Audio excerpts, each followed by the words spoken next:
নমস্কার, আরও একটা গুরুত্বপূর্ণ ইনফরমেটিভ ভিডিও নিয়ে চলে এলাম। আমরা দেখছেন আপনাদের এই প্রিয় বিশ্বস্ত চ্যানেল। বন্ধুরা, পশ্চিমবঙ্গের রাজ্যবাসীদের জন্য সুবর্ণ একটা খবর নিয়ে চলে এলাম। WBSSC গ্রুপ ডি ও গ্রুপ সি তোমরা সবাই ফর্ম ফিল আপ করে দিয়েছো।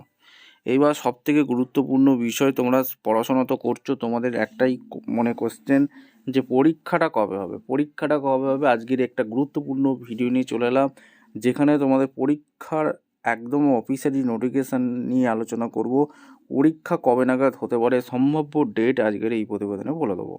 পরীক্ষার তারিখ একদম ডিটেলস বলবো। আর হাতে কিন্তু একদম সময় নেই, তোমরা কিন্তু পরীক্ষার প্রস্তুতিগুলো নিয়ে নাও। সিলেবাস কী আছে তোমাদের এর আগের ভিডিও বলে দিয়েছি, তোমরা কিন্তু প্রস্তুতি নাও এবং স্টেপ টু স্টেপ একদম অফিসিয়াল বিজ্ঞপ্তি তোমাদের সামনে তুলে ধরছি। তার আগে একটাই কথা বলে রাখবো, চ্যানেলে যারা নতুন, চ্যানেলটাকে সাবস্ক্রাইব করে বেল আইকনটা টিপে রাখতে হবে লেটেস্ট নিউ নোটিফিকেশান পাওয়ার জন্য।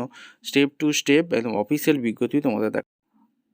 আর্টিকেলে কী বলেছে, গ্রুপ সি গ্রুপ ডি পদে 16 লক্ষেরও বেশি আবেদন জমা পড়লো। পরীক্ষা কোন মাসে জানিয়ে দিল এসএসসি। স্কুল শিক্ষাকর্মী পদে নিয়োগের জন্য গ্রুপ সি ও গ্রুপ ডি পদে 16 লক্ষেরও বেশি আবেদন জমা পড়ল। স্কুলে শিক্ষাকর্মী পদে নিয়োগের জন্য গ্রুপ সি ও গ্রুপ ডি পদে 16 লক্ষেরও বেশি আবেদন জমা পড়ল।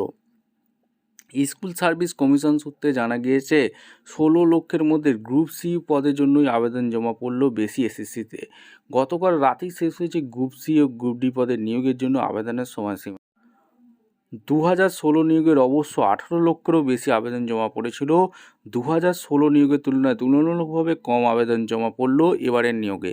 ফেব্রুয়ারি মাসের দ্বিতীয় সপ্তাহের পর গ্রুপ সি এবং গ্রুপ ডি দুটি পদের ক্ষেত্রে পৃথক পৃথক লিখিত পরীক্ষা নেবে এসএসসি।